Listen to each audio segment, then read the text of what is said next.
അസ്സലാമു അലൈക്കും. നമ്മൾ ചാപ്റ്റർ 1 സ്റ്റാർട്ട് ചെയ്തു അല്ലേ, ചലഞ്ചസ് ഓഫ് നാഷൻ ബിൽഡിംഗ്. അപ്പോൾ അതിൻ്റെ കണ്ടിന്യൂഷനാണ് ഇന്ന് എടുക്കാൻ പോകുന്നത്. ഇന്ന് നമ്മൾ എക്സ്പ്ലെയിൻ ചെയ്യുന്നത് പാർട്ടീഷൻ, ഡിസ്പ്ലേസ്മെൻറ്റ് ആൻഡ് റീഹാബിലിറ്റേഷൻ.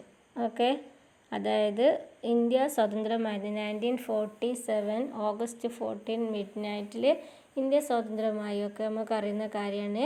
അതിനുശേഷം എന്ത് ചെയ്തു? വിഭജനം എന്ന അല്ലേ, പാർട്ടീഷൻ എന്ന് പറഞ്ഞാൽ വിഭജനം എന്ന ഒരു വലിയ വൂണ്ട് ഇന്ത്യയുടെ ആ സ്വാതന്ത്ര്യത്തിൻ്റെ സന്തോഷത്തെ കെടുത്തി കളയുന്നൊരു സാധനം അല്ലെങ്കിൽ ഒരു സംഭവം, ഒരു പ്രോസസ്സ് അതിന് ശേഷം ഉണ്ടായിട്ടുണ്ട്. അപ്പോൾ അതിനെ കുറിച്ചിട്ടും അതിന് ശേഷമുള്ള അതിൻ്റെ കോൺസിക്വൻസസിനെ കുറിച്ചിട്ടൊക്കെയാണ് ഇവിടെ പറയാൻ പോകുന്നത്. ഓക്കെ,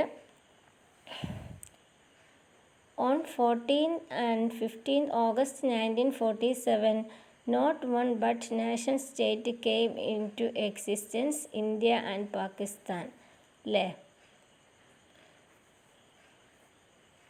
അതായത് 1947 ഓഗസ്റ്റ് 14th and 15th ആയിട്ടുള്ള ദിവസങ്ങളിൽ ഒരു നാഷനല്ല ഫോം ചെയ്തത്. ദാറ്റ് ഈസ് 2 നേഷൻ ഫോം ചെയ്ത്. അതായത് ഇന്ത്യ 2 രാജ്യങ്ങളായി വിഭജിച്ചു എന്നർത്ഥം. According to 2 nation theory advanced by Muslim League leader Muhammad Ali Jinnah, India consisted of 2 people, Hindus and Muslims. അപ്പോൾ നിങ്ങൾ ഇവിടെ മനസ്സിലാക്കേണ്ട പോയിന്റ്, 2 നേഷൻ തിയറി, ദ്വിരാഷ്ട്ര സിദ്ധാന്തം എന്ന സിദ്ധാന്തം ആവിഷ്കരിച്ചത് മുഹമ്മദ് അലി ജിന്നയാണ്. മുസ്ലിം ലീഗ് ലീഡറായിരുന്ന മുഹമ്മദ് അലി ജിന്നയാണ്. അദ്ദേഹത്തിൻ്റെ അഭിപ്രായത്തിൽ according to Jinnah, India consisted of 2 people, Hindus and Muslims. ഇന്ത്യയിൽ 2 മേജറായിട്ടുള്ള വിഭാഗങ്ങളുണ്ട്, ഹിന്ദുസും മുസ്ലിംസും. അപ്പോൾ on the basis of this religious group, India should divided into Hindu majority country and the Muslim majority nation. അല്ലേ, 2 ആയിട്ട് വിഭജിക്കണം എന്നാണ് 2 നേഷൻ തിയറി പ്രപ്പോസ് ചെയ്ത മുഹമ്മദ് അലി ജിന്നയുടെ വാദം. Okay, he demanded Pak A separate country for the Muslims. അപ്പം എന്താണ് അദ്ദേഹത്തിൻ്റെ ആവശ്യം എന്ന് വെച്ചിട്ടുണ്ടെങ്കിൽ, മുസ്ലിം മെജോറിറ്റി ആയിട്ടുള്ള ഒരു രാജ്യമായ പാകിസ്ഥാൻ രൂപീകരിക്കുക എന്നതായിരുന്നു അദ്ദേഹം മുന്നോട്ട് വെച്ച ഒരു demand. Although Indian National Congress opposed the 2 nation theory and the demand for Pakistan, the political competition between Congress and Muslim League and the role of British government led to the creation of the Pak. അല്ലേ, അപ്പോൾ നമുക്കറിയാം അന്ന് Indian national മൂവ്മെൻറ്റുമായി ഏറ്റവും കൂടുതൽ ബന്ധപ്പെട്ടിരുന്ന ഒരു പാർട്ടിയായിരുന്നു Indian national Congress. അപ്പം ഈ 2 nation theory എന്ന സിദ്ധാന്തത്തെ മുഹമ്മദ് അലി ജിന്ന കൊണ്ടുവന്ന, അല്ലെങ്കിൽ മുസ്ലിം ലീഗ് കൊണ്ടുവന്ന 2 നേഷൻ തിയറിയെ ഇന്ത്യൻ നാഷണൽ കോൺഗ്രസ് വളരെ ശക്തമായിട്ട് എതിർത്തിരുന്നു എന്നാണ് പറയുന്നത്. അങ്ങനെ ഒരു പൊളിറ്റിക്കൽ കോമ്പറ്റീഷൻ, രാഷ്ട്രീയമായിട്ടുള്ള ഒരു മത്സരം ഇന്ത്യൻ നാഷണൽ കോൺഗ്രസും അതുപോലെ തന്നെ മുസ്ലിം ലീഗും തമ്മിൽ ഈ ഒരു വിഷയത്തെ സംബന്ധിച്ച് അക്കാലഘട്ടത്തിൽ നടക്കുകയുണ്ടായി. അതുപോലെ തന്നെ ഇതിനൊക്കെ എരുതിയിൽ എണ്ണ ഒഴിക്കുന്ന രൂപത്തിൽ ബ്രിട്ടീഷ് ഗവൺമെൻറ് എന്ത് ചെയ്തു? പാകിസ്ഥാൻ രൂപീകരണത്തിലേക്ക് ചില തന്ത്രങ്ങളൊക്കെ മെനയുകയും ചെയ്തു. കാരണം അവരുടെ ഒരു ഉദ്ദേശം എപ്പോഴും നമുക്കറിയാം, ഭിന്നിപ്പിച്ച് ഭരിക്കുക എന്നത് അവരുടെ ഏറ്റവും പ്രധാനപ്പെട്ട ഒരു തന്ത്രമായിരുന്നു, അല്ലെങ്കിൽ കുതന്ത്രമായിരുന്നു നമുക്കറിയാം. അപ്പോൾ സ്വാഭാവികമായും അവർ ഇന്ത്യ വിട്ടു പോവുകയാണ്. ഇന്ത്യ എന്നൊരു കോളനി അവർ ഉപേക്ഷിച്ച് പോകുന്ന സമയത്ത് ബ്രിട്ടീഷുകാർ ഇന്ത്യയിൽ വെച്ച ഏറ്റവും വലിയ ഒരു മുറിവാണ്, അല്ലെങ്കിൽ ഇന്നും ഇന്ത്യക്ക് അതിൻ്റെ കോൺസിക്വൻസസ് അനുഭവിച്ചു കൊണ്ടിരിക്കുന്ന ഒരു കാര്യമാണ് പാർട്ടീഷൻ. അല്ലേ, നമുക്കറിയാം ഇന്ത്യയും പാകിസ്ഥാനും അയൽ രാജ്യങ്ങളാണ്. ഇപ്പോഴും എന്ത് ചെയ്തു? ആ പാർട്ടീഷൻ്റെ ഫലമായിട്ടുണ്ടായ ആ ഒരു പ്രശ്നങ്ങൾ ഇന്ത്യയും പാകിസ്ഥാനും നിലനിൽക്കുന്നുണ്ട്. ജമ്മു കാശ്മീർ വിഷയത്തിൽ, പാക് അധിനിവേശ കാശ്മീർ. അപ്പം ഇതൊക്കെ ആ സ്വാതന്ത്ര്യം മുതൽ ഇന്ന് 2021 വരെ നിലനിൽക്കുന്ന ഒരു പ്രോബ്ലമാണ്. അപ്പം ഈ പാകിസ്ഥാൻ ഫോം ചെയ്യാനുള്ള ഈ കാരണത്തിൽ ഫോം ചെയ്യുന്ന ഈ പ്രോസസ്സിൽ ബ്രിട്ടീഷ് ഗവൺമെൻറ്റിനും എന്തുണ്ടെന്നാണ് പറയുന്നത്, റോളുണ്ട്. ഓക്കെ. ഇനി process of partition, how the partition occur, എങ്ങനെയാണ് പാർട്ടീഷൻ എന്ന പ്രോസസ്സ് ഉണ്ടായത് നോക്കാം. ഒന്നാമത്തെ point, the decision to divide India into 2 nation was painful. അല്ലേ, നമുക്കൊക്കെ അറിയാവുന്നത് ഇന്ത്യ എന്ന ഒരു രാജ്യത്തെ, അതായത് അത്രയും കാലം ബ്രിട്ടീഷുകാരുടെ കരങ്ങളിൽ ഒതുങ്ങിക്കൂടിയിരുന്ന ഇന്ത്യയിലെ ജനങ്ങളെ 1947 ഓഗസ്റ്റ് 14 ഇവിടെയുള്ള കർഷകരും അതുപോലെ തന്നെ സാധാരണക്കാരായിട്ടുള്ള മറ്റു ജനങ്ങളും ഇന്ത്യൻ നാഷണൽ കോൺഗ്രസിൻ്റെ ലീഡേഴ്സും അങ്ങനെ സമൂഹത്തിലെ എല്ലാവിധ വിഭാഗത്തിൽപ്പെട്ട ജനങ്ങളും പൊരുതി നേടിയ ആ ഒരു സ്വാതന്ത്ര്യം, അല്ലേ, ആ ഒരു സ്വാതന്ത്ര്യം കിട്ടി നമ്മൾ സന്തോഷിച്ചുകൊണ്ടിരിക്കുന്ന ആ ഒരു നിമിഷത്തിൽ തന്നെ എന്ത് ചെയ്തു, നമ്മൾ രണ്ടായിട്ട് ഡിവൈഡ് ചെയ്യുമെന്ന് പറഞ്ഞാൽ വളരെ പെയിൻഫുൾ ആയിട്ടുള്ള ഒരു കാര്യമാണ്. കാരണം ഇന്ത്യയിലെ സാധാരണക്കാരുടെ കോമൺ പീപ്പിളിന് ഡിവിഷൻ ഒരിക്കലും എന്തായിരുന്നില്ല, താല്പര്യമുണ്ടായിരുന്നില്ല. അവർ പരസ്പരം കോപ്പറേറ്റീവായിട്ട് അല്ലെങ്കിൽ സഹകരിച്ച് മുന്നോട്ട് പോകുന്ന ഒരു മനോഭാവമാണ് ഉണ്ടായിരുന്നത്. It was based on the principle of religious majorities. അപ്പം നമുക്കറിയാം 2 നേഷൻ എന്ന തിയറി എന്തിൻ്റെ ബേസിലാണ് ഉണ്ടായിരുന്നത്, എന്ത് പ്രിൻസിപ്പിളിൻ്റെ ബേസിലാണ്, റിലീജിയസ് മൈനോറിറ്റി, അല്ലേ, അതായത് ന്യൂനപക്ഷം എന്ന ഒരു കൺസെപ്റ്റിലാണ് ഉണ്ടായത്. അതായത് ഹിന്ദുക്കൾ ഭൂരിപക്ഷമുള്ള പ്രദേശം ഇന്ത്യ എന്നും മുസ്ലിംസ് ഭൂരിപക്ഷമുള്ള പ്രദേശം പാകിസ്ഥാൻ എന്ന പേരിലും അറിയപ്പെടണം, അല്ലേ.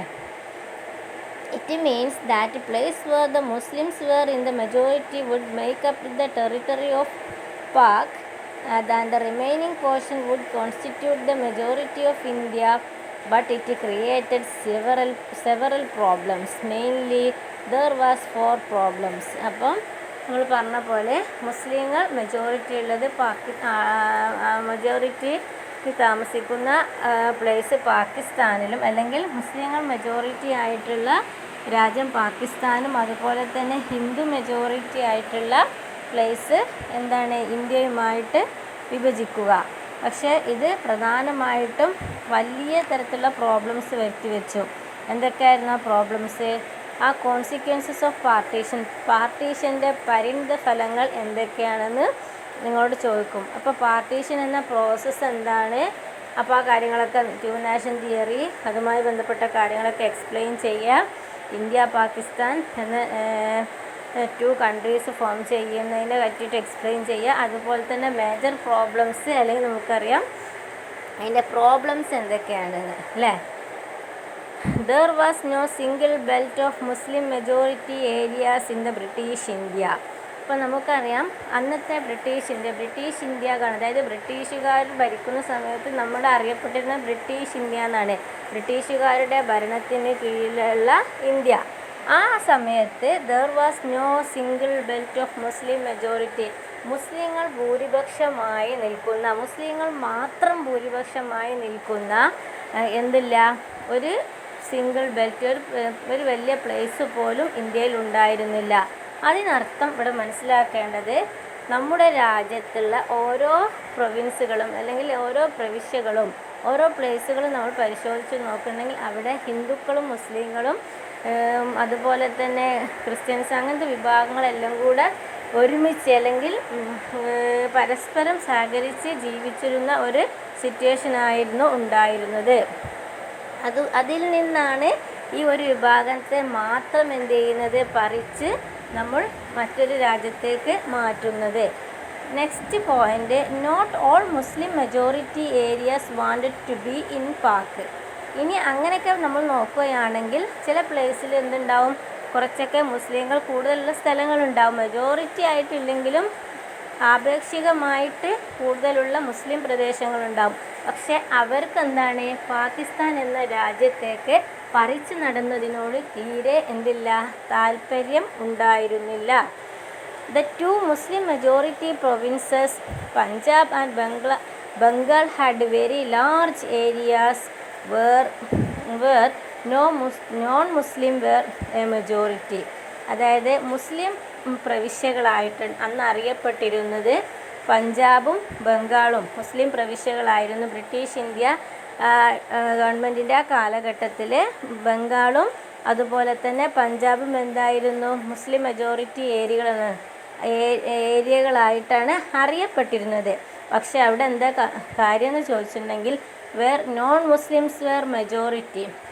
പക്ഷേ ആ പ്രവിശ്യകളിലെ പ്രദേശങ്ങൾ നമ്മൾ പരിശോധിച്ച് നോക്കിയാൽ അവിടെ ആരായിരുന്നു, നോൺ മുസ്ലിംസ് ആയിരുന്നു. അതായത് മുസ്ലിം ഇതര വിഭാഗക്കാരായിട്ടുള്ള ആളുകളായിരുന്നു മെജോറിറ്റി ആയിട്ട് കൂടുതലായിട്ട് ഉണ്ടായിരുന്നത്. ഓക്കെ. ഇനി നാലാമത്തെ point, there was the problem of minorities on the both sides of the border. അപ്പോൾ ഇങ്ങനെ പാർട്ടീഷൻ നടന്നാൽ സ്വാഭാവികമായിട്ടും ഈ രണ്ട് രാജ്യങ്ങളിലും മൈനോറിറ്റി ഗ്രൂപ്പുകൾ വരും. അതായത് ഇന്ത്യയിൽ മുസ്ലിങ്ങൾ മൈനോറിറ്റി ആയിട്ടുള്ള ഒരു രൂപവും അതുപോലെ തന്നെ പാകിസ്ഥാനിൽ എന്തുവരും, ഹിന്ദുസ് മൈനോറിറ്റി ആയിട്ട്, അതായത് ഹിന്ദു റിലീജിയസ് ഗ്രൂപ്പ് മൈനോറിറ്റി ആയിട്ടുള്ള ഒരു കാര്യത്തിലേക്കാവും പോകുക. അപ്പോൾ സ്വാഭാവികമായിട്ടും ഈ മൈനോറിറ്റി ഗ്രൂപ്പുകൾ, ഈ ന്യൂനപക്ഷ വിഭാഗക്കാർ വലിയ തരത്തിലുള്ള പീഡനങ്ങൾക്കും അതുപോലെ തന്നെ സംഘർഷങ്ങൾക്കുമൊക്കെ ഇരയായിത്തീരേണ്ട ഒരവസ്ഥ സംജാതമാകും. അല്ലേ? നമുക്ക് മനസ്സിലായല്ലോ. സ്വാഭാവികമായിട്ടും മൈനോറിറ്റി ഈ ഒരു ബേസിലാണ്, റിലീജിയസ് കൺസെപ്റ്റിലാണ്, റിലീജിയസ് മെജോറിറ്റിൻ്റെ ബേസിലാണ് ഈ രാജ്യങ്ങൾ രൂപീകരിക്കുക എന്ന ഒരു കാരണം കൊണ്ട് തന്നെ ഈ രാജ്യങ്ങളിലെ തന്നെ മൈനോറിറ്റി ഗ്രൂപ്പുകളുടെ ജീവിതം അത്ര സുഖകരമായിരിക്കില്ല, അത് ഉറപ്പാണ്. അപ്പോൾ ഇത്തരം കാര്യങ്ങൾ കൊണ്ടാണ് എന്താണ് പാർട്ടീഷന്, അതായത് വളരെ പ്രോബ്ലമാറ്റിക് ആയിരുന്നു. അതായത് അതിൻ്റെ പ്രശ്നങ്ങൾ വളരെ സിവിയർ ആയിരുന്നു പറയാൻ കാരണം. ഇനി ഈ ഒരു പ്രതിസന്ധികൾക്കിടയിൽ ഇത്തരം പ്രശ്നങ്ങളുണ്ട് എങ്കിലും എന്ത് ചെയ്തു, ഇന്ത്യയും പാകിസ്ഥാനും എന്ന രണ്ട് രാജ്യങ്ങളായിട്ട് ഇന്ത്യ ഡിവൈഡ് ചെയ്ത് പോവുകയാണ്. ടു നാഷൻ തിയറി എന്ന കൺസെപ്റ്റ് യാഥാർത്ഥ്യമായി. ഇനി ഇതിന് ശേഷം what are the consequences of partition, അതായത് പാർട്ടീഷൻ്റെ അനന്തരഫലങ്ങൾ എന്തൊക്കെയാണ്? പാർട്ടീഷൻ സംഭവിച്ചു, പിന്നെ അതിൻ്റെ അനന്തരഫലങ്ങൾ എന്തൊക്കെയാണ് എന്നാണ് നമുക്ക് നോക്കാനുള്ളത്. പാർട്ടീഷൻ്റെ അനന്തരഫലങ്ങൾ.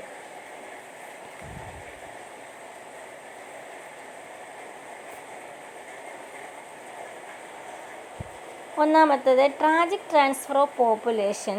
Okay, about 8 lakh.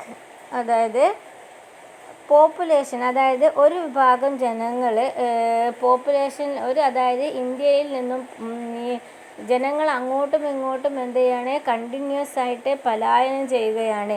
അതായത് മുസ്ലിങ്ങൾ കൂടുതലുള്ളത് പാകിസ്ഥാനിലോട്ടും പോവുകയാണ്, ഹിന്ദുക്കൾ എവിടേക്കും വരികയാണ്, ഇന്ത്യയിലേക്കും വരികയാണ്. അപ്പോൾ ട്രാജിക്കായിട്ടുള്ള ഒരു ഹ്യൂജ് എമൗണ്ട് ഓഫ് പോപ്പുലേഷന് എന്ത് ചെയ്യണേ, ആ സ്വാതന്ത്ര്യം കിട്ടിയ ആ നാളുകളിൽ തങ്ങളുടെ വീടും അതുപോലെ തന്നെ മറ്റു കാര്യങ്ങളും ഒക്കെ ഉപേക്ഷിച്ചിട്ട് എന്ത് ചെയ്യുന്നത്, ആ ലാർജ് എമൗണ്ട് ഓഫ് പോപ്പുലേഷന് പലായനം ചെയ്യുകയാണ്. അതിൻ്റെ ഏകദേശ കണക്ക് എബൌട്ട് 80 lakh, ഏകദേശം 80 ലക്ഷത്തോളം ജനങ്ങളാണ് ആ പാർട്ടീഷൻ്റെ ഫലമായി ഇന്ത്യ സ്വാതന്ത്ര്യം നേടിയ ഉടനെ ആ കാലഘട്ടങ്ങളിൽ അങ്ങോട്ടും ഇങ്ങോട്ടും എന്ത് ചെയ്തത്, പലായനം ചെയ്തത്. Okay, next killing and atrocities. Killing, അതായത് ഇതുപോലെ ഈ പലായനം ചെയ്യുന്ന ആളുകളെ എന്ത് ചെയ്യുന്നുണ്ട്, അവർ attacked by robbed and woman raped. അതായത് ഇവരെന്ത് ചെയ്യും, പലതരത്തിലുള്ള പീഡനങ്ങൾക്ക് ഇരയാക്കപ്പെടുന്നുണ്ട്. ഈ ജനങ്ങൾ കൊള്ളയടിക്കപ്പെടുന്നുണ്ട്. അതുപോലെ തന്നെ അങ്ങനെ പലതരത്തിലുള്ള കൊലപാതകങ്ങളും അതുപോലെ തന്നെ കുറ്റകൃത്യങ്ങളൊക്കെ, പീഡനങ്ങളൊക്കെ ഇതിൻ്റെ ഇടയിൽ നടക്കുന്നുണ്ട്. 5 to 10 lakh സ്ക്വയർ കിലോമീറ്റർ. അപ്പോൾ അതായത് ഈ പാർട്ടീഷൻ്റെ ഈ വിഭജനത്തിൻ്റെ സമയത്ത് ഇതുപോലെ 5 മുതൽ 10 ലക്ഷം, ഏകദേശം 5 to 10 ലാക്ക് ജനങ്ങൾ എന്ത് ചെയ്യുന്നുണ്ട്, ഈ ഒരു അട്രോസിറ്റീസിൻ്റെ ഫലമായിട്ട്, അതായത് പീഡനത്തിൻ്റെ ഫലമായിട്ടൊക്കെ എന്ത് ചെയ്യുന്നുണ്ട്, കൊല ചെയ്യപ്പെട്ടിട്ടുണ്ട്. അപ്പം നമ്മളൊക്കെ പറയുമല്ലോ, റോഹിംഗ്യൻ അഭയാർത്ഥികളെ പറ്റിയിട്ടൊക്കെ പറയും, നമ്മളിപ്പോൾ റീസെൻ്റായിട്ട് പറയുന്ന ഒരു സാധനമാണ്. അപ്പോൾ സ്വാഭാവികമായിട്ടും ഈ ഒരു പലായനത്തിൻ്റെ ഇടയിൽ അവർ പലതരത്തിലുള്ള ബോട്ടിൽ ഒരു രാജ്യത്ത് നിന്ന് വേറെ രാജ്യത്തേക്ക് പോകുമ്പോൾ ബോട്ട് മുങ്ങി, അങ്ങനെ അതേപോലെ തന്നെ സൈന്യത്തിൻ്റെ പിടിയിൽപ്പെട്ടിട്ട് മറ്റു തരത്തിലുള്ള പീഡനങ്ങൾക്ക് ഇരയായിട്ടൊക്കെ എന്ത് ചെയ്യുന്നത്, ഓരോ നമ്മൾ അറിഞ്ഞുകൊണ്ടും അറിയാതെയും ജനങ്ങൾ ഇങ്ങനെ മരിച്ചു വീഴണേ. അതുപോലെ തന്നെയായിരുന്നു ഇന്ത്യയും പാകിസ്ഥാനും എന്ന 2 നേഷൻസായി ഡിവൈഡ് ചെയ്യുന്ന സമയത്ത് ഇവിടെ സംഭവിച്ചതും. ഏകദേശം 10 ലക്ഷത്തോളം ജനങ്ങളാണ് എന്ത് ചെയ്യുന്നത്, ആ ഒരു ടൈമിൽ, ആ ഒരു സമയത്ത് കൊല ചെയ്യപ്പെട്ടത്. Next, communal zones in the major cities Amritsar, Lahore and Calcutta. ഇന്ത്യയിലെ പ്രധാനപ്പെട്ട സിറ്റികളാണ് അമൃത്സറും ലാഹോറും കൽക്കത്തയും. അത് കമ്മ്യൂണൽ സോണുകളായിട്ട് വിഭജിക്കപ്പെട്ടു. അതായത് the Muslim would keep away from the areas where Hindus or Sikh lived. Similarly the Hindus and Sikh avoided like plague areas inhabited by Muslims. അതായത് Muslims എന്ത് ചെയ്തു, സിഖുകാരും അതുപോലെ ഹിന്ദുക്കളും ജീവിച്ചിരുന്ന, മെജോറിറ്റിയുമായിട്ട് ജീവിച്ചിരുന്ന ഏരിയയിലേക്ക് മുസ്ലിംസ് പോകാതെയായി.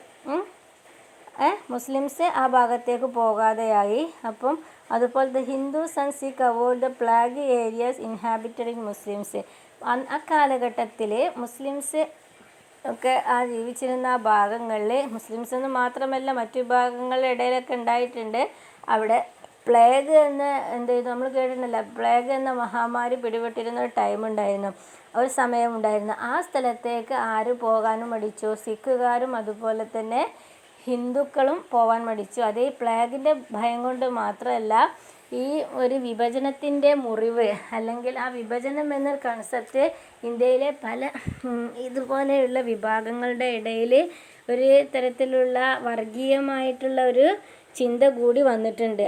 അപ്പോൾ ഇതിൻ്റെയൊക്കെ ഫലമായിട്ട് ഇത് ലാഹോർ, കൽക്കത്ത പോലെയുള്ള, അമൃത്സർ പോലെയുള്ള സിറ്റികൾ കമ്മ്യൂണൽ സോണുകളായി മാറി. കമ്മ്യൂണൽ സോൺ എന്ന് പറഞ്ഞാൽ ഏതെങ്കിലും ഒരു പ്രത്യേക വിഭാഗക്കാർ മാത്രം ആ പ്ലേസിൽ ഉണ്ടാവുക, മറ്റു വിഭാഗക്കാരെ അവിടെ നിന്ന് കാണാതെ, അല്ലെങ്കിൽ അവർ ആ ഭാഗത്തേക്ക് വരാതിരിക്കുക. ഓരോ കമ്മ്യൂണിറ്റിക്കുള്ള സോണുകളായി വിഭജിക്കപ്പെട്ടു എന്നർത്ഥം. We can imagine the agony and the misery of the people feeling across the border, leaving behind all their life savings. Minorities had to seek their shelter in refugee camps. The local governments and the police considered them refugees. അപ്പോൾ നമുക്കറിയാം, border കടന്നിട്ട് ലക്ഷക്കണക്കിന് ആളുകൾ എന്ത് ചെയ്യുന്നുണ്ട്, അപ്പുറത്തേക്ക് ഇപ്പുറത്തേക്ക് ഒഴുകിക്കൊണ്ടിരിക്കുകയാണ്. അപ്പോൾ സ്വാഭാവികമായിട്ടും ഇവിടെയുള്ള മൈനോറിറ്റി ഗ്രൂപ്പുകൾ, ഇന്ത്യയിലാണെങ്കിലാണ് മുസ്ലിങ്ങളും അതുപോലെ തന്നെ പാകിസ്ഥാനിലാണെങ്കിൽ ഹിന്ദുക്കളും മൈനോറിറ്റി ഗ്രൂപ്പുകളാണ്. ഇവരെന്താണ്, പോലീസും ലോക്കൽ ഗവൺമെൻറ്റും അവിടെയുള്ള തദ്ദേശ സ്ഥാപനങ്ങളും അതുപോലെ തന്നെ പോലീസ് സംവിധാനമൊക്കെ ഇവരെന്താക്കിയിട്ടാണ് കരുതിയിരുന്നത്, റെഫ്യൂജികളാക്കിയിട്ട്, അഭയാർത്ഥി ക്യാമ്പിൽ എന്ത് ചെയ്തൊരു താമസിപ്പിച്ചിരുന്നു. They got a little help from the authorities in times of riots. അങ്ങനെ ഇതുപോലെ തന്നെ ഈ സമയത്ത് അധികാരികളുടെ ഭാഗത്ത് നിന്ന് ഇത്തരം മൈനോറിറ്റി ഗ്രൂപ്പിന് ഒരു ചെറിയ തോതിലുള്ള പരിഗണന കിട്ടിയുള്ളൂ. കാരണം അവർ മൈനോറിറ്റി ഗ്രൂപ്പായിട്ട് അവരുടെ പ്രൊട്ടക്റ്റ് ചെയ്യുന്ന, അല്ലെങ്കിൽ അവരെ സംരക്ഷിക്കുന്ന ഒരു സമീപനം ഒന്നും എന്തല്ല ഇന്ത്യയിലെയും പാകിസ്ഥാനിലെയും അധികാരികളുടെ അടുത്ത് നിന്ന് അക്കാലഘട്ടത്തിൽ ഉണ്ടായിരുന്നത്.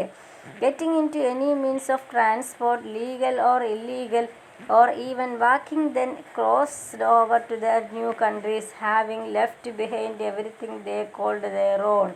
അപ്പം അവർക്ക് എന്തില്ല, ശരിക്കും പറഞ്ഞാൽ ഒരു രാജ്യത്ത് നിന്ന് വേറെ രാജ്യത്തേക്ക് എന്തില്ല, ട്രാൻസ്പോർട്ട് പോലും അന്ന് എന്ത് ചെയ്യുന്നില്ല, ലഭിച്ചിരുന്നില്ല. ശരിക്കും പറഞ്ഞിട്ടുണ്ടെങ്കിൽ ലീഗലായിട്ടും ഇല്ലീഗലായിട്ടും ട്രാൻസ്പോർട്ട് എന്ന് പറഞ്ഞാൽ യാത്രാ സൗകര്യങ്ങൾ പലരും എന്താണ് or even walking they crossed over to their new countries. പലരും എന്ത് ചെയ്ത് നടന്നുകൊണ്ടാണ് കാടുകളിലൂടെയും ചുട്ടുപൊള്ളുന്ന ഈ വെയിലത്തൊക്കെ കാൽനടയായി കുട്ടികളെയും വൃദ്ധരെയും കൊണ്ടൊക്കെയാണ് പലരും അക്കാലഘട്ടത്തിൽ എന്ത് ചെയ്തിരുന്നു, പലായനം ചെയ്തിരുന്നതെന്ന് ഇന്ത്യൻ ഹിസ്റ്ററിയിൽ നിന്നൊക്കെ നമുക്ക് എന്ത് ചെയ്യാം, മനസ്സിലാക്കാൻ സാധിക്കും. ഓക്കെ, അപ്പോൾ നമ്മൾ പറഞ്ഞത് കമ്മ്യൂണൽ സോണുകളായിട്ട് ഡിവൈഡ് ചെയ്തു എന്നാണ്. ഇനി next, woman were abducted and raped. അതുപോലെ തന്നെ വേറെ പ്രധാനപ്പെട്ട ഒരു കോൺസിക്വൻസ് എന്നാണ് പാർട്ടീഷൻ്റെ. Woman were abducted and raped. അതുപോലെ തന്നെ അതായത് സ്ത്രീകളുടെ അവസ്ഥ വളരെ പരിതാപകരമായിരുന്നു. Thousands of women were abducted and forcefully converted the religion of the abductors. അതായത് ഈ തട്ടിക്കൊണ്ടുപോകൽ സംഘങ്ങളൊക്കെ ഉണ്ടാവുമല്ലോ, ഈ സ്വാഭാവികമായിട്ടും ഇങ്ങനെ പലായനം ചെയ്യുന്ന സമയത്ത് ഇതുപോലെയുള്ള സംഘങ്ങളൊക്കെ സജീവമാവും. കൊള്ളയടിക്കുന്ന അബ്ഡക്റ്റേഴ്സൊക്കെ ഉണ്ടാവും. അപ്പോൾ ഇവരെന്ത് ചെയ്യും, ഇവരെ തട്ടിക്കൊണ്ടുപോകും. ആൻഡ് റേപ്ഡ്, ബലാത്സംഗത്തിനിരയാക്കും. And the forceful conversion and marriage. എന്നിട്ട് ഇവരെന്ത് ചെയ്യും, ഫോഴ്സ്ഫുള്ളായിട്ട് ഇവരെ കൺവേർട്ട് ചെയ്യും, ഇവരുടെ റിലീജിയസ് ഗ്രൂപ്പിലേക്ക് ഇവരെ കൺവേർട്ട് ചെയ്യും. അതായത് അബ്ഡക്റ്റേഴ്സിൻ്റെ റിലീജിയസ് ഗ്രൂപ്പ് ഇവരാരാണ് തട്ടിക്കൊണ്ടു പോകുന്നത്, അവർ ഹിന്ദുക്കളാണെങ്കിൽ ഈ ഒരു സ്ത്രീയെ ഹിന്ദു മതത്തിലേക്കും, അതുപോലെ തന്നെ അവർ മുസ്ലിം ആണെങ്കിൽ ഈ സ്ത്രീയെ മുസ്ലിം മതത്തിലേക്കും ഫോഴ്സ്ഫുള്ളായിട്ട് നിർബന്ധിച്ച് മതം മാറ്റപ്പെടുന്ന ഒരവസ്ഥയൊക്കെ അക്കാലഘട്ടത്തിൽ ഉണ്ടായിരുന്നു. ആൻഡ് മാരേജ്, എന്നിട്ട് അവരെ അനധികൃതമായിട്ട് വിവാഹം കഴിക്കും. ഇത്തരം സ്ത്രീകളൊക്കെ വളരെ ക്രൂഷ്യലായിട്ടുള്ള ഒരു സിറ്റുവേഷനിലൂടെ ആയിരിക്കുന്നു.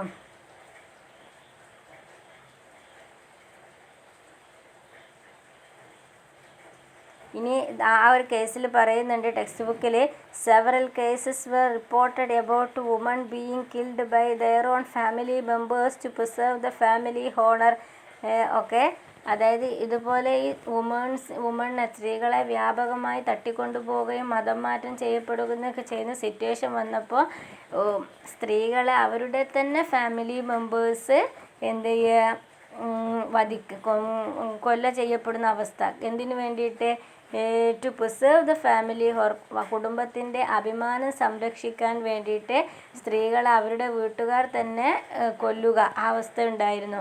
കാരണം ഇത് വേറെ ആളുകൾ തട്ടിക്കൊണ്ടുപോയി ബലാത്സംഗം ചെയ്യുക, മതം മാറ്റുക, ഇതൊക്കെ കുടുംബത്തിൻ്റെ ഒരു അപമാനകരമായ അവസ്ഥയാണ്. ഇത് ഒഴിവാക്കാൻ വേണ്ടി അത്തരം ദയനീയമായ അവസ്ഥകളൊക്കെ ഈ പാർട്ടീഷൻ്റെ സമയത്ത് ഇന്ത്യയിലും പാകിസ്ഥാനിലൊക്കെ നിലനിന്നിരുന്നു. ഓക്കെ, ഇനി next children were separated from their parents. അല്ലേ, നമ്മളെപ്പോഴും ഇതൊക്കെ സിറിയയിലൊക്കെ ഇപ്പം ഇവിടെ ഇതുപോലെ കാണുന്നതാണ്. എന്താണ്, കുട്ടികളുടെ ഒരു കേസൊക്കെ വളരെ പത്തറ്റിക് ആയിട്ടുള്ള സിറ്റുവേഷനാണ്. അതായത് ഇങ്ങനെയൊക്കെ വുമൺസിനൊക്കെ എന്ത് ചെയ്യും, ഫോഴ്സ്ഫുള്ളായിട്ട് മാരേജ് ചെയ്തിട്ട് ഒരു റിലീജിയസ് ഗ്രൂപ്പിൽ നിന്ന് മറ്റൊരു റിലീജിയസ് ഗ്രൂപ്പിലേക്ക് കൺവേർട്ട് ചെയ്യുന്ന സമയത്ത് സ്വാഭാവികമായിട്ടും ഈ അവരുടെ ചിൽഡ്രൻസൊക്കെ എന്ത് ചെയ്യും, അനാഥരായി പോകുന്നൊരു സിറ്റുവേഷനൊക്കെയാണ് നമ്മൾ കാണുന്നത്. അപ്പോൾ ഇതൊക്കെയാണ് കോൺസിക്വൻസസ് ഓഫ് പാർട്ടീഷൻ്റെ എന്താണ് കോൺസിക്വൻസസ്. അപ്പോൾ പാർട്ടീഷനെ കുറിച്ച് എക്സ്പ്ലെയിൻ ചെയ്യാൻ വേണ്ടി പറയുമ്പോൾ ഈ കാര്യങ്ങളൊക്കെ പറയണം. എങ്ങനെയാണ് പാർട്ടീഷൻ നടന്നത്, എന്താണ് പാർട്ടീഷൻ വെരി പെയിൻഫുൾ ആയിരുന്നു, എന്തുകൊണ്ട്, ആ 4 പ്രോബ്ലംസ് പറയുന്നുണ്ട്. കാരണം എളുപ്പമുള്ളൊരു കാര്യമായിരുന്നില്ല പാർട്ടീഷൻ, എന്തുകൊണ്ടാണെന്നാണ് അവിടെ പറയുന്നത്. പിന്നെ അതിന് ശേഷം കോൺസിക്വൻസസ് ഓഫ് പാർട്ടീഷൻ കഴിഞ്ഞു, അതിൻ്റെ കോൺസിക്വൻസസ്, അതിൻ്റെ ആഫ്റ്റർ എഫക്റ്റ്, അനന്തരഫലങ്ങൾ എന്തൊക്കെയായിരുന്നു എന്നുള്ള കാരണം അതെപ്പോഴും എക്സാമിന് ചോദിക്കുന്ന ഒരു സാധനമാണ്. ഇനി നെക്സ്റ്റ് കുറച്ചും കൂടെ നമുക്ക് ഇതിൽ നിന്ന് എടുക്കാം. അതിൽ അടുത്ത ടോപ്പിക്ക് പറയുന്നത് ഇൻ്റഗ്രേഷൻ ഓഫ് പ്രിൻസ്ലി സ്റ്റേറ്റ്. ഇപ്പം നമുക്കറിയാം സ്വാതന്ത്ര്യം കിട്ടി, ഇതുപോലെ പാർട്ടീഷൻ നടന്നു, അതുപോലെ തന്നെ ഇനി ഹിന്ദു മെജോറിറ്റിയുള്ള രാജ്യമായിട്ട് ഇന്ത്യ മാറി. അതിനുശേഷം ഇത് കുറേ ആയിട്ട് ഇങ്ങനെ ഡിവൈഡ് ചെയ്ത് കിടക്കുകയാണല്ലോ. ഇന്ത്യയിൽ സംസ്ഥാനങ്ങൾ എന്ന ഒരു ഫോമിലൊന്നുമല്ല അന്ന് ഉണ്ടായിരുന്നിരുന്നത്. അപ്പോൾ ഇവരൊക്കെ ഒന്നിപ്പിച്ച് ഒരു യുണൈറ്റഡ് ഇന്ത്യ, ഒരു ഏകീകൃത ഇന്ത്യ സ്ഥാപിക്കുക, ഇതല്ലേ. ഇൻ്റഗ്രേഷൻ ഓഫ് പ്രിൻസ്ലി സ്റ്റേറ്റ്, അതായത് നാട്ടുരാജ്യങ്ങളായിട്ടായിരുന്നു ഇന്ത്യയിലെ ഓരോ പ്രദേശങ്ങളും നിലനിന്നിരുന്നത്. അവരൊക്കെ ഇൻ്റഗ്രേറ്റ് ചെയ്യുക, ഒന്നിപ്പിച്ച് ഒരു യുണൈറ്റഡ് ഇന്ത്യ സ്ഥാപിക്കുക എന്ന പ്രോസസ്സായിരുന്നു നെക്സ്റ്റ് നമുക്ക് മുമ്പിലുണ്ടായിരുന്ന പ്രധാനപ്പെട്ട വെല്ലുവിളി. അതിൽ നോക്കാം. During the period of British rule India was divided into British India provinces and princely states. അപ്പം നമുക്കറിയാം, ബ്രിട്ടീഷുകാർ ഇവിടെ ഭരണം നടത്തുന്ന സമയത്ത് ഇന്ത്യയിലെ സ്ഥലങ്ങൾ, അതായത് ഇന്ത്യ ഏതൊക്കെ രൂപത്തിലാണ് ഉണ്ടായിരുന്നത്, ബ്രിട്ടീഷ് ഇന്ത്യ പ്രൊവിൻസും എന്നും പ്രിൻസ്ലി സ്റ്റേറ്റ് അതായത് ബ്രിട്ടീഷ് ഇന്ത്യ പ്രവിശ്യ എന്ന രൂപത്തിലും, അതുപോലെ തന്നെ പ്രിൻസ്ലി സ്റ്റേറ്റ് അതായത് നാട്ടുരാജാക്കന്മാരുടെ കീഴിലുള്ള പ്രദേശങ്ങൾ എന്ന രൂപത്തിലുമാണ്, രണ്ട് രൂപത്തിലാണ് ഇവിടെ ഭരണം നടത്തിയിരുന്നത്. അതായത് ബ്രിട്ടീഷ് ഇന്ത്യ പ്രൊവിൻസും അതുപോലെ തന്നെ പ്രിൻസ്ലി സ്റ്റേറ്റും. ഇത് തമ്മിലുള്ള വ്യത്യാസം എന്താണെന്ന് ചോദിച്ചാൽ, British Indian province were directly under the control of British government. British Indian province അതായത് ബ്രിട്ടീഷ് ഇന്ത്യൻ പ്രവിശ്യ എന്നത് ബ്രിട്ടീഷുകാരുടെ നേരിട്ടുള്ള ഭരണത്തിൻ്റെ കീഴിലായിരുന്നു. അതായത് ബ്രിട്ടീഷ് ഗവൺമെൻറ്റിൻ്റെ ഇവിടുത്തെ അഡ്മിനിസ്ട്രേറ്റീവായിട്ടുള്ള പർപ്പസിൽ, അതായത് ഓഫീസേഴ്സ് എല്ലാവരും ബ്രിട്ടീഷുകാരുടെ, വേറെ ഇന്ത്യയിൽ നിന്നുള്ള അഡ്മിനിസ്ട്രേറ്റേഴ്സോ ഓഫീസർമാരോ ഒന്നും അവിടെ ഭരണ തലപ്പത്തുണ്ടാവില്ല. അതാണ് ബ്രിട്ടീഷ് ഇന്ത്യ പ്രൊവിൻസ് എന്ന് ഉദ്ദേശിച്ചത്. ഇനി പ്രിൻസ്ലി സ്റ്റേറ്റ്സ് എന്ന് പറഞ്ഞാൽ were ruled by native kings. They accepted British supremacy and enjoyed some form of control over the internal affairs. അപ്പം നമുക്കറിയാം, അതായത് പ്രിൻസ്ലി സ്റ്റേറ്റ് എന്ന് പറഞ്ഞാൽ നാറ്റീവ് കിങ്സ് അതായത് ഇന്ത്യയിലെ നാട്ടുരാജാക്കന്മാരായിരുന്നു ഈ പ്രിൻസ്ലി സ്റ്റേറ്റ്, അതായത് നാട്ടുരാജ്യങ്ങളിൽ ഭരണം നടത്തിയിരുന്നത്. ഇപ്പോൾ തിരുവിതാംകൂറൊക്കെ നമുക്കറിയാം, അവിടെ ഒരു പ്രിൻസ്ലി സ്റ്റേറ്റ് ആയിരുന്നു തിരുവിതാംകൂറിലെ. അപ്പോൾ ഇവിടുത്തെ രാജാക്കന്മാരാണ് ഭരണം നടത്തിയിരുന്നത്. പക്ഷേ അവിടെ പ്രത്യേകത they accepted the British supremacy and enjoyed some form of control over the internal affairs. അവർക്ക് ഭരണം നടത്താൻ സാധിച്ചു എന്തുകൊണ്ടാണെന്ന് ചോദിച്ചിട്ടുണ്ടെങ്കിൽ, അവർ ബ്രിട്ടീഷ് ആധിപത്യത്തെ അനുകൂലിച്ച്, അതുപോലെ തന്നെ ഇവിടുത്തെ ചില കാര്യങ്ങളിലൊക്കെ പ്രാദേശികമായിട്ടുള്ള ചില കാര്യങ്ങളിലൊക്കെ ഇത്തരം രാജാക്കന്മാർക്ക് സ്വാധീനമുണ്ട്. പക്ഷേ അവരെന്ത് ചെയ്യുന്നുണ്ട്, ബ്രിട്ടീഷുകാരുടെ ഭരണത്തെ അനുകൂലിച്ച രാജാക്കന്മാരായിരുന്നു. അതാണ് പ്രിൻസ്ലി സ്റ്റേറ്റ്, നാട്ടുരാജ്യം എന്ന് പറഞ്ഞാൽ. അപ്പോൾ ബ്രിട്ടീഷ് ഇന്ത്യ പ്രൊവിൻസ് എന്ന് പറഞ്ഞാൽ ബ്രിട്ടീഷുകാരുടെ നേരിട്ടുള്ള നിയന്ത്രണത്തിൽ അവരാണ് ഭരണം നടത്തുന്നതൊക്കെ. പക്ഷെ നാട്ടുരാജ്യത്ത് എന്താണെന്ന് വെച്ചിട്ടുണ്ടെങ്കിൽ ആ പ്രദേശത്തെ ആ ഒരു പെർട്ടിക്കുലർ പ്ലേസിലെ നാറ്റീവായിട്ടുള്ള കിങ്ങാണ്, രാജാവാണ് ഭരണം നടത്തുക. പക്ഷേ ഇവരുടെ രാജാവിൻ്റെ പ്രത്യേകത എന്താണ്, അവരുടെ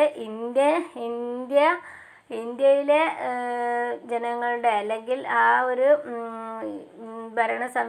ഇന്ത്യൻ ഭരണ സംവിധാനം ബ്രിട്ടീഷുകാരെ എതിർത്ത ആളുകളായിരുന്നില്ല ഇത്തരം രാജാക്കന്മാർ. അവർ ബ്രിട്ടീഷ് ഭരണത്തെ അനുകൂലിച്ചു. പക്ഷേ അവർക്ക് ഭരണം നടത്താൻ വേണ്ടിയിട്ട് ബ്രിട്ടീഷ് ഭരണത്തെ അനുകൂലിക്കുകയും അവരെ അനുനയിപ്പിക്കാൻ വേണ്ടി ബ്രിട്ടീഷുകാർ ഇവർക്ക് അവരുടെ രാജ്യത്തുള്ള ചില കാര്യങ്ങളിലൊക്കെ, ആഭ്യന്തര കാര്യങ്ങളിലൊക്കെ ചില പങ്ക് വഹിക്കാൻ അവസരം കൊടുക്കുകയും ചെയ്തു. കാരണം അവരുടെ പ്രദേശങ്ങൾ, അവരുടെ ഭൂമി, അതിൽ നിന്ന് കിട്ടുന്ന ലാഭം, അതിൽ നിന്നൊക്കെ എന്ത് ചെയ്യും, അതിൻ്റെ ഒരു മേജർ വിഹിതം കൈപ്പറ്റാൻ നാട്ടുരാജാക്കന്മാരെ അനുവദിക്കുകയൊക്കെ ചെയ്തു. പക്ഷേ എന്നാൽ യഥാർത്ഥത്തിൽ അത് ആരുടെ കൈവശമാണ്, ബ്രിട്ടീഷുകാരുടെ കൈവശമാണ്. ഇപ്പോൾ നമുക്കറിയാം, തിരുവിതാംകൂറിലെ മാർത്താണ്ഡവർമ്മ, ആയില്യന്തുരൻ, അങ്ങനെ കുറേ രാജാക്കന്മാർ നമ്മൾക്ക് ശ്രീ ചിത്തിര തിരുനാൾ ബാലരാമവർമ്മ, അങ്ങനെ നമ്മൾ പലതും തിരുവിതാംകൂർ ഹിസ്റ്ററി, ട്രാവൻകൂർ ഹിസ്റ്ററി വായിക്കുന്ന സമയത്ത് വായിക്കും. അപ്പോൾ ഇവരൊക്കെ എന്തായിരുന്നു, ബ്രിട്ടീഷ് ഇന്ത്യൻ പ്രൊവിൻസിലെ കിങ്ങുകളായിരുന്നു. അവർ ബ്രിട്ടീഷ് ഭരണത്തെ അനുകൂലിച്ചായിരുന്നു. പിന്നെ സ്വാതന്ത്ര്യം കിട്ടിയതിന് ശേഷമാണ് എന്ത് ചെയ്യുന്നത്, പിന്നെ സംസ്ഥാന രൂപീകരണത്തിലേക്കൊക്കെ കാര്യങ്ങൾ മറിയുന്നത്. ഇനി ഇത്തരം നാട്ടുരാജ്യങ്ങൾ, അപ്പോൾ ബ്രിട്ടീഷ് പ്രൊവിൻസും അതുപോലെ തന്നെ പ്രിൻസ്ലി സ്റ്റേറ്റുമായിട്ട് ഇന്ത്യ അങ്ങനെ നിൽക്കുന്ന സമയത്ത് ഇവരൊക്കെ എന്ത് ചെയ്യുക, ഇൻ്റഗ്രേറ്റ് ചെയ്തിട്ട് ഒരു യുണൈറ്റഡ് ഇന്ത്യ, ഒരു ഏകീകൃത ഇന്ത്യ സ്ഥാപിക്കുക. അത് നമ്മുടെ മുമ്പിലുള്ള പ്രധാനപ്പെട്ട വെല്ലുവിളിയായിരുന്നു. അപ്പോൾ അടുത്ത ടോപ്പിക്ക് പ്രോബ്ലം ഓഫ് ഇൻ്റഗ്രേഷൻ. അതായത് ഇപ്പോൾ ഇവരെ ഈ കൂട്ടി യോജിപ്പിച്ച് നിർത്തുക, അതിൻ്റെ പ്രോബ്ലംസ് എന്തൊക്കെയായിരുന്നു അന്ന് പ്രധാനപ്പെട്ട പ്രോബ്ലം ഉണ്ടായിരുന്നത് ഇവരെങ്ങനെ ഒന്നിപ്പിക്കുന്നതിൽ. All the princely state would became legally independent. അതായത് എല്ലാ പ്രിൻസ്ലി സ്റ്റേറ്റും നാട്ടുരാജ്യങ്ങളും വുഡ് ബിക്കെയിം ലീഗലി സ്വതന്ത്രമായിട്ട് നിൽക്കാനാണ് താല്പര്യപ്പെട്ടിരുന്നത്. നിയമപരമായിട്ട് അവർ സ്വതന്ത്രമായിട്ട് നിൽക്കാൻ, കാരണം അവർ ബ്രിട്ടീഷുകാരുടെ കൂടെ ഇന്ത്യൻ യൂണിയൻ്റെ കൂടെ ലയിക്കാതെ ഇൻഡിപെൻഡൻ്റ് ആയിട്ടാണ് നിൽക്കാൻ ആഗ്രഹിച്ചിരുന്നത്. 565 princely state would have 3 options after getting independence. അപ്പോൾ ഇന്ത്യയിൽ അന്ന് നിലനിന്നിരുന്ന ഏകദേശം 565 നാട്ടുരാജ്യങ്ങളുണ്ടായിരുന്നു. അവരുടെ മുന്നിൽ 3 ഓപ്ഷൻസാണ് ഉണ്ടായിരുന്നത് ഇന്ത്യ സ്വാതന്ത്ര്യമായപ്പോൾ. ഒന്നാമത്തെ ഓപ്ഷൻ ടു ജോയിൻ ഇന്ത്യയിൽ ജോയിൻ ചെയ്യുക, അതായത് ഇന്ത്യ എന്ന യുണൈറ്റഡ് നേഷൻ്റെ കൂടെ ഒരു ഏകീകൃത രാജ്യത്തിൻ്റെ കൂടെ നിൽക്കുക, അല്ലെങ്കിൽ ഓർ ടു ജോയിൻ പാകിസ്ഥാനിൽ ലയിക്കുക, അല്ലെങ്കിൽ മൂന്നാമത്തെ ഓപ്ഷൻ ടു റിമൈൻ ഇൻഡിപെൻഡൻറ്റ്. ഈ 2 രാജ്യത്തിലും എന്ത് ചെയ്യുക, ഉൾക്കൊള്ളാതെ സ്വതന്ത്രമായി നിൽക്കുക. ഇതാണ് 3 ഓപ്ഷൻ. വിഭജനത്തിൻ്റെ സമയത്ത് ഇവർക്ക് കൊടുത്തിരുന്ന 3 ഓപ്ഷൻ എന്താണ്? ഒന്നുകിൽ ഇന്ത്യയിൽ നിൽക്കുക, അല്ലെങ്കിൽ എന്ത് ചെയ്യുക, ഇന്ത്യൻ യൂണിയനോട് യോജിച്ച് നിൽക്കാം, അല്ലെങ്കിൽ എന്ത് ചെയ്യാം, പാകിസ്ഥാനിനോട് യോജിച്ച് നിൽക്കാം, അല്ലെങ്കിൽ ഈ 2 രാജ്യത്തിലും ഉൾപ്പെടാതെ ഒരു സ്വതന്ത്ര രാഷ്ട്രമായി നിലനിൽക്കാം. It really threaten the unity of independent India. ശരിക്കും ഈ ഒരു പ്രശ്നം, അതായത് ഈ ഇൻഡിപെൻഡൻ്റ് ആയിട്ട് നിൽക്കുക എന്നൊക്കെ ഉള്ള അവർക്ക് കൊടുത്ത ഓപ്ഷൻ ഉണ്ടല്ലോ, ഇത് വളരെ തരത്തിലുള്ള ബുദ്ധിമുട്ടുണ്ടാക്കി. കാരണം ഇന്ത്യ എന്ന രാജ്യം ഫോം ചെയ്ത സമയത്ത്, അതായത് ഹിന്ദു മജോറിറ്റിയുള്ള രാഷ്ട്രം ഇന്ത്യയും പാകിസ്ഥാനും ഒക്കെ ആയിട്ട് ഡിവൈഡ് ചെയ്തപ്പം ഈ നാട്ടുരാജ്യങ്ങൾ ഇൻഡിപെൻഡൻ്റ് ആയിട്ടൊക്കെ ഇങ്ങനെ നിൽക്കുന്നത് ശരിക്കും പറഞ്ഞാൽ വളരെയധികം പ്രോബ്ലമാണ് പിന്നെ ഇന്ത്യക്ക് ഉണ്ടാക്കിയത്. The problem started by very soon from Travancore. Its rules declared that its state would stand independently. അപ്പം വിഭജനം എല്ലാം കഴിഞ്ഞതിന് ശേഷം പ്രോബ്ലം ആദ്യമായിട്ട് സ്റ്റാർട്ട് ചെയ്തത് തിരുവിതാംകൂർ നാട്ടുരാജ്യത്തിൽ നിന്നാണ്. അവരപ്പോഴും എന്ത് പറഞ്ഞു, ഞങ്ങൾ ഇൻഡിപെൻഡൻ്റ് ആയിട്ട് നിൽക്കൂ, ഇന്ത്യേൻ്റെ ഇവിടെ ആണെങ്കിൽ കൂടിയിട്ട് ഇൻഡിപെൻഡൻ്റ് ആയിട്ട് നിൽക്കൂ, ഇന്ത്യൻ യൂണിയൻ്റെ കൂടെ യോജിച്ച് പോകില്ല എന്ന ഒരു തീരുമാനമാണ് അവരെടുത്തത്.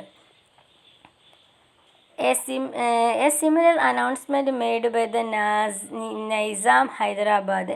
അപ്പോൾ അവിടെ അത് എക്സാമിന് എപ്പോഴും ചോദിക്കുന്നുണ്ട്. ഹൈദരാബാദിലെ രാജാവായിരുന്നു നൈസാം, അയാളുടെ പേരാണ് the ruler of Hyderabad Nizam. നൈസാമും അതേ തീരുമാനം എടുത്തു, അത് ഇന്ത്യൻ യൂണിയൻ്റെ കൂടെ ലയിക്കില്ല, ഇൻഡിപെൻഡൻ്റ് ആയിട്ട് നിൽക്കുമെന്ന ഒരു തീരുമാനം. ഇതിന് ഗവൺമെൻറ് അപ്രോച്ച്, ഗവൺമെൻറ് ഏത് രൂപത്തിലാണ് ഇതിനെ സമീപിച്ചത്, ഇന്ത്യ ഗവൺമെൻറ് സമീപന രീതി. The Indian government took a firm stand against the division of India into several independent state. അപ്പോൾ ഇന്ത്യൻ്റെ സ്റ്റാൻഡ്, ഇന്ത്യൻ യൂണിയൻ്റെ ഒരു അപ്രോച്ച് എന്താണെന്ന് വെച്ചിട്ടുണ്ടെങ്കിൽ, അവർ ഈ ഒരു ഇന്ത്യയിലെ ഓരോ ഇതുപോലെയുള്ള ഓരോ സ്ഥലങ്ങളും നാട്ടുരാജ്യങ്ങളായിട്ട് ഇങ്ങനെ സെപ്പറേറ്റ് ചെയ്ത് പോകുന്നതിനെ വളരെയധികം എതിർത്തിരുന്നു. അവരൊരിക്കലും അംഗീകരിച്ചിരിക്കുന്നില്ല. ഇന്ത്യ എന്ന രാജ്യം, ഒരു ഏകീകൃത ഇന്ത്യ ഫോം ചെയ്യണമെങ്കിൽ സ്വാഭാവികമായിട്ടും ഇവിടെ ഇതുപോലുള്ള സെവറലായിട്ടുള്ള ഇൻഡിപെൻഡൻറ്റ് സ്റ്റേറ്റായിട്ട് നിൽക്കുന്നത് പോസിബിൾ ആകില്ല, വീണ്ടും പ്രോബ്ലംസ് എന്ത് ചെയ്യും, റൈസ് ചെയ്യും. അതായിരുന്നു ഇന്ത്യ ഗവൺമെൻറ്റിൻ്റെ approach. Indian independent was aimed at unity, self determination and democracy. അതായത് ഇത്രയും കഷ്ടപ്പെട്ട് നേടിയ ഈ സ്വാതന്ത്ര്യം കൊണ്ട് എന്താണ് അർത്ഥമാക്കിയിരുന്നത്? Unity, self determination and democracy. ഒരു ജനാധിപത്യ സംവിധാനത്തോടു കൂടിയ, ഒരു യൂണിറ്റിയോട് കൂടിയ, ഒരു ഏകതാ മനോഭാവത്തോടു കൂടിയ ഒരു ഗവൺമെൻറ്റിനെ ഫോം ചെയ്യുക, അല്ലെങ്കിൽ ഒരു ഇന്ത്യ ഫോം ചെയ്യണം എന്നുള്ള ഒരു കൺസെപ്റ്റോടു കൂടിയായിരുന്നു നമ്മൾ സ്വാതന്ത്ര്യം നേടിയെടുത്തത്. പക്ഷേ ഇങ്ങനെ ഇൻഡിപെൻഡൻ്റ് ആയിട്ട് ഓരോ നാട്ടുരാജ്യങ്ങൾ നിൽക്കുന്ന സമയത്ത് സ്വാഭാവികമായിട്ടും ബ്രിട്ടീഷുകാർ ഇന്ത്യയിൽ നിലനിന്നിരുന്ന ആ ഒരു അവസ്ഥയിലേക്ക് തന്നെ കാര്യങ്ങൾ പോകും എന്ന ഘട്ടമായിരുന്നു ഉണ്ടായിരുന്നത്. ഓക്കെ, ഇനി government's approach was guided by 3 consideration. ഈ ഗവൺമെൻറ്റിൻ്റെ അപ്രോച്ച് 3 തരത്തിലുള്ള കൺസിഡറേഷൻ വെച്ചിട്ടാണ് ഉണ്ടായിരുന്നത്. ഒന്നാമത്തെ, most of the people of the princely state wanted to become the part of Indian union. അപ്പോൾ ഇനി ഗവൺമെൻറ് ഇത്തരം പ്രതിസന്ധികളെ തരണം ചെയ്യാൻ വേണ്ടിയിട്ട് പോവുകയാണ്. അപ്പോൾ ആ പ്രതിസന്ധികളെ തരണം ചെയ്യാൻ വേണ്ടിയിട്ട് ഗവൺമെൻറ് ചില പഠനങ്ങളൊക്കെ അവിടെ നടത്തുകയാണ്. അപ്പോൾ ഗവൺമെൻറ്റിൽ നിന്ന് കിട്ടിയ ചില ആ പ്രിൻസ്ലി സ്റ്റേറ്റിന് കിട്ടിയ ചില റിപ്പോർട്ടുകളാണ് ഇവിടെ പറയുന്നത്. അല്ലെങ്കിൽ അവരവിടെ അനലൈസ് ചെയ്തപ്പോൾ കിട്ടിയത്, most of the people of the princely state wanted to become the part of Indian union. ഈ നാട്ടുരാജ്യങ്ങളിലെ ജനങ്ങളുടെ താല്പര്യം നോക്കുകയാണെങ്കിൽ അവിടെയുള്ള ഭൂരിഭാഗം വിഭാഗക്കാർക്കും ആരുടെ കൂടെ നിൽക്കാനാണ് താല്പര്യം? ഇന്ത്യൻ യൂണിയൻ്റെ കൂടെ നിൽക്കാനാണ് താല്പര്യം. അല്ലാതെ ഒരു ഇൻഡിപെൻഡൻറ്റ് പ്രിൻസ്ലി സ്റ്റേറ്റിൻ്റെ കൂടെ, അതായത് സ്വതന്ത്രമായി നിൽക്കുന്ന ഒരു നാട്ടുരാജ്യത്തിൻ്റെ കൂടെ നിൽക്കാനല്ല താല്പര്യം. ഇന്ത്യ ഗവൺമെൻറ്റിൻ്റെ കൂടെ സഹകരിച്ച് നിൽക്കാനാണ് അവിടുത്തെ ജനങ്ങൾക്ക് താല്പര്യം. പക്ഷെ എന്തുകൊണ്ടാണ് ഇൻഡിപെൻഡൻ്റ് ആയിട്ട് നിൽക്കാൻ ഈ പ്രിൻസ്ലി സ്റ്റേറ്റ് താല്പര്യം, അല്ലെങ്കിൽ രാജാക്കന്മാർ താല്പര്യപ്പെടുന്നതെന്ന് നമുക്ക് മനസ്സിലാവും. കാരണം ഇങ്ങനെ അവർ ഇൻഡിപെൻഡൻ്റ് ആയിട്ട് നിൽക്കുന്ന സമയത്ത് സ്വാഭാവികമായിട്ടും അവരുടെ ഈ സ്വാർത്ഥ താല്പര്യങ്ങളും അവർക്ക് അവരുടേതായിട്ടുള്ള കാര്യങ്ങളുമായിട്ടൊക്കെ എന്ത് ചെയ്യും, ഈ ജനങ്ങളെ ഒക്കെ ചൂഷണം ചെയ്തുകൊണ്ട് നികുതിയൊക്കെ പിരിച്ചിട്ട് ജന്മിത്ത സമ്പ്രദായം, ആ സമ്പ്രദായമൊക്കെ ആയിട്ട് മുന്നോട്ട് പോകാൻ സാധിക്കുള്ളൂ. ഇന്ത്യ ഗവൺമെൻറ്റിൻ്റെ കൂടെ യോജിച്ച് നിന്നാൽ ഒരു ജനാധിപത്യ സംവിധാനമാകുമ്പോൾ അതൊന്നും പോസിബിൾ ആവില്ല. അതുകൊണ്ടാണ് അവിടുത്തെ ഭരണാധികാരികൾ അതിനെ എതിർത്തത്. സാധാരണക്കാരായ ജനങ്ങൾ എന്തിനു അനുകൂലിച്ചതും ഇന്ത്യൻ യൂണിയൻ്റെ കൂടെ യോജിച്ചു പോകാമെന്നുള്ള കാര്യത്തെ അംഗീകരിച്ചതും. The government was ready to give autonomy to some regions in order to accommodate its plurality. പക്ഷേ ഇന്ത്യൻ യൂണിയൻ അവരെ യോജിപ്പിച്ച് നിർത്താൻ, അല്ലെങ്കിൽ നാട്ടുരാജ്യങ്ങളെ ഇന്ത്യൻ യൂണിയൻ്റെ കൂടെ നിർത്താൻ താല്പര്യപ്പെടുന്നതോടൊപ്പം അവർ ഒരു കണ്ടീഷൻ കൂടെ, അല്ലെങ്കിൽ ഒരു കാര്യം കൂടി നാട്ടുരാജ്യങ്ങൾക്ക് കൊടുക്കുന്നുണ്ട്. ഓട്ടോണോമി ടു സം റീജിയൻസ്, ചില ഭാഗങ്ങൾക്ക് സ്വയംഭരണാധികാരം കൊടുക്കാം. കാരണം എന്തിനു വേണ്ടി? In order to accommodate plurality. ചില ഭാഗങ്ങൾ നമുക്കറിയാം, ഇന്ത്യയുടെ നോർത്ത് ഈസ്റ്റ് സ്റ്റേറ്റിലൊക്കെ, ആസാം, മണിപ്പൂർ, മേഘാലയ, ആ ഭാഗങ്ങളിലൊക്കെ നമുക്കറിയാം, അവിടെയൊക്കെ ഒരു പ്രത്യേക കൾച്ചറാണ്. അതായത് നമ്മുടെ മറ്റു ഭാഗങ്ങളിലില്ലാത്ത പോലെ ആദിവാസി വിഭാഗങ്ങളും ഗോത്ര വിഭാഗങ്ങൾ, അവർക്ക് അവരുടേതായിട്ടുള്ള ആചാരങ്ങൾ, അനുഷ്ഠാനങ്ങൾ, അങ്ങനത്തെ കുറേ കാര്യങ്ങളുണ്ട്. അപ്പോൾ സ്വാഭാവികമായിട്ടും ഈ പ്രിൻസ്ലി സ്റ്റേറ്റിന് അവിടുത്തെ ജനങ്ങൾക്ക്, അവരുടെ ഭരണാധികാരികൾക്കൊരു ആശങ്ക ഉണ്ടാവും. ഇന്ത്യൻ യൂണിയൻ്റെ കൂടെ ലയിക്കുന്ന സമയത്ത് ഇത്തരം കാര്യങ്ങളിലുമായിട്ട്, അല്ലെങ്കിൽ അവരുടെ തനതായിട്ടുള്ള സാംസ്കാരിക പൈതൃകവും അവരുടെ ലാംഗ്വേജും അങ്ങനത്തെ കാര്യങ്ങളൊക്കെ അവർക്ക് നഷ്ടപ്പെട്ടു പോകുമോ എന്ന് ഒരു ആശങ്ക ഉണ്ടാവും. അപ്പം ഇങ്ങനെയുള്ള സ്ഥലങ്ങൾക്ക് പ്രത്യേക സ്വയംഭരണാധികാരം കൊടുക്കാം. പൂർണ്ണമായിട്ട് അവർക്ക് അധികാരം കൊടുക്കല്ല, ഇന്ത്യൻ ഗവൺമെൻറ്റിൻ്റെ കീഴിൽ തന്നെയാണ്. എങ്കിൽ കൂടിയിട്ടും ചില എന്ത് ചെയ്തിട്ടുണ്ട്, ചില ഓട്ടോണമസ് പദവികൾ, ചില സ്വയംഭരണാധികാരം, ചില കാര്യങ്ങൾക്കൊക്കെ ചില ഇളവുകൾ അവർക്ക് കൊടുക്കാമെന്ന് ഇന്ത്യ ഗവൺമെൻറ് അവരോട് പറഞ്ഞിട്ടുണ്ട്. അല്ലെങ്കിൽ ഇന്ത്യ ഗവൺമെൻറ് കൊടുക്കാൻ തയ്യാറായിട്ടുണ്ട്. The integration and the consolidation of the territorial boundaries of the nation. അപ്പം the integration and consolidation of the territorial boundaries of the nation. അപ്പോൾ ഈ രാഷ്ട്രത്തിൻ്റെ അതിർത്തി ഉണ്ടല്ലോ, അപ്പോൾ ഇന്ത്യയും പാകിസ്ഥാനും ഇന്ത്യയും ചൈനയും തമ്മിലുള്ള ആ ഒരു അതിർത്തികളൊക്കെ യഥാർത്ഥത്തിൽ അതിൻ്റെ രീതിയിൽ തന്നെ സെപ്പറേറ്റ് ചെയ്തിട്ട് അതിൻ്റെ ബൗണ്ടറി വരയ്ക്കാനൊക്കെ, അതൊക്കെ അന്നൊരു എന്തായിരുന്നു, ഗവൺമെൻറ് ഈ ഇത്തരം നാട്ടുരാജ്യങ്ങൾ എന്ത് ചെയ്യും, ഇത് ഇന്ത്യൻ യൂണിയൻ്റെ കൂടെ ലയിച്ചാലേ സ്വാഭാവികമായിട്ടും ആ ഒരു പ്രോസസ്സൊക്കെ എന്ത് ചെയ്യുള്ളൂ, എളുപ്പമാകുള്ളൂ. Sardar Vallabhbhai Patel, India's first deputy prime minister and home minister, negotiated with the rules of princely states formally but diplomatically. അപ്പം നമ്മൾ ഇവിടെ ആലോചിക്കേണ്ട പ്രധാനപ്പെട്ട ഒരു പേരാണ്, അല്ലെങ്കിൽ നമ്മളുടെ ഓർത്തിരിക്കേണ്ട പ്രധാനപ്പെട്ട പേരാണ് സർദാർ വല്ലഭായ് പട്ടേൽ. നമുക്കറിയാം ഇന്ത്യയുടെ ഫസ്റ്റ് ഡെപ്യൂട്ടി പ്രൈം മിനിസ്റ്ററാണ്, ആദ്യത്തെ ഉപപ്രധാനമന്ത്രിയാണ്, ഹോം മിനിസ്റ്ററാണ്, ആഭ്യന്തരമന്ത്രിയാണ്. നമ്മൾ ഈ പേരിലും കൂടി അദ്ദേഹത്തെ അറിയപ്പെടുന്നത് അയൺ മാൻ ഓഫ് ഇന്ത്യ, ഇന്ത്യയുടെ ഉരുക്കു മനുഷ്യൻ എന്നറിയപ്പെടുന്നു. എന്തുകൊണ്ടാണ് അദ്ദേഹത്തെ ആ പേര് അറിയപ്പെടാൻ കാരണം?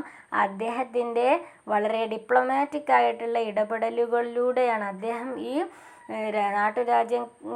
നാട്ടുരാജാക്കന്മാരുടെ ഈ ഒരു മനോഭാവത്തെ, അല്ലെങ്കിൽ അവരുടെ ഈ ഒരു കാഴ്ചപ്പാടിനെ വളരെയധികം എതിർത്തിരുന്നു. അദ്ദേഹത്തിൻ്റെ വളരെ ഡിപ്ലോമാറ്റിക് ആയിട്ടുള്ള, വളരെ അർത്ഥവത്തായിട്ടുള്ള ഇടപെടലിലൂടെയാണ് ശരിക്കും പറഞ്ഞാൽ നാട്ടുരാജ്യങ്ങളൊക്കെ ഇന്ത്യൻ യൂണിയനിൽ ഘട്ടം ഘട്ടമായിട്ട് ലയിക്കാൻ തയ്യാറായിരുന്നത്. ഓക്കെ, ടെക്സ്റ്റ് ബുക്കിൽ പേജ് നമ്പർ 12 സർദാർ വല്ലഭായ് പട്ടേലിനെ പറ്റിയിട്ട് പറയുന്നുണ്ട്. അപ്പം ഈ ഭാഗത്ത് നിന്ന് ചോദ്യം വരലുണ്ട് പട്ടേലിനെ കുറിച്ചിട്ട്. 1 word question, who is the first deputy prime minister of India, അല്ലെങ്കിൽ ചോദിക്കും who is the first home minister of India, അല്ലെങ്കിൽ who is known as the iron man of India, ഇന്ത്യയുടെ ഉരുക്കു മനുഷ്യൻ എന്നറിയപ്പെടുന്നത് സർദാർ വല്ലഭായ് പട്ടേൽ. അപ്പോൾ എന്തുകൊണ്ടാണ് ഉരുക്കു മനുഷ്യൻ അറിയപ്പെടാൻ കാരണം? ഈ ഒരു ഇതിൻ്റെ സമയത്ത് അദ്ദേഹത്തിൻ്റെ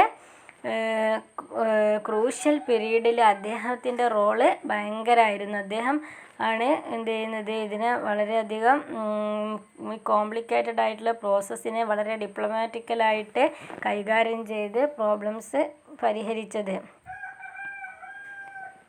okay, Sardar Vallabhbhai Patel was assisted by VP Menon in this task. അപ്പോൾ സർദാർ വല്ലഭായ് പട്ടേലും അതുപോലെ തന്നെ VP മേനോനും ഈ ഒരു ടാസ്ക് ഏറ്റെടുത്തു. ഓക്കെ, അങ്ങനെ എന്ത് ചെയ്തു, most of the rulers were ready to sign instrument of accession with the union of India. അപ്പോൾ ഇന്ത്യൻ യൂണിയൻ ലയിക്കുന്ന ആ ഒരു കരാറിനെ പറയുന്ന പേരാണ്, നാട്ടുരാജാക്കന്മാർ ഇന്ത്യൻ യൂണിയൻ ലയിക്കുന്ന കരാറിനെ പറയുന്ന പേരാണ് ഇൻസ്ട്രുമെൻ്റ് ഓഫ് അക്സഷൻ. എന്താണ് ഇൻസ്ട്രുമെൻ്റ് ഓഫ് അക്സഷൻ? അങ്ങനെ അവർ അതിൽ ഒപ്പുവെക്കുകയും ഈ നാട്ടുരാജ്യങ്ങൾ ഇന്ത്യൻ യൂണിയൻ്റെ കീഴിലാവുകയും ചെയ്തു. Accession was more difficult in the princely state of Junagadh, Hyderabad, Kashmir and Manipur. അപ്പോൾ ഇത്തരം നാട്ടുരാജ്യങ്ങളിൽ ഈ ഒരു അക്സഷനിൽ, അതായത് ഇൻസ്ട്രുമെൻ്റ് ഓഫ് അക്സഷനിൽ സൈൻ ചെയ്യുന്ന കാര്യത്തിൽ ജനഗഡിലെയും ഹൈദരാബാദിലെയും കാശ്മീരിലെയും മണിപ്പൂരിലെയൊക്കെ രാജാക്കന്മാർ റെഡിയായിരുന്നില്ല, അവർ താല്പര്യപ്പെട്ടിരുന്നില്ല. അപ്പോൾ അതുകൊണ്ട് ഭയങ്കര പ്രോബ്ലംസൊക്കെ ആ കാലഘട്ടത്തിൽ നിലനിന്നിരുന്നു. ഓക്കെ, അപ്പോൾ ഇനിയും ഇതിൽ ചാപ്റ്റർ ബാക്കിയുണ്ട്, ചാപ്റ്ററല്ല ഇതിൽ പോർഷൻസ് ബാക്കിയുണ്ട്. അപ്പോൾ ബാക്കി നമുക്ക് നെക്സ്റ്റ് ക്ലാസ്സിൽ നമുക്ക് പഠിക്കാം. ഓക്കെ.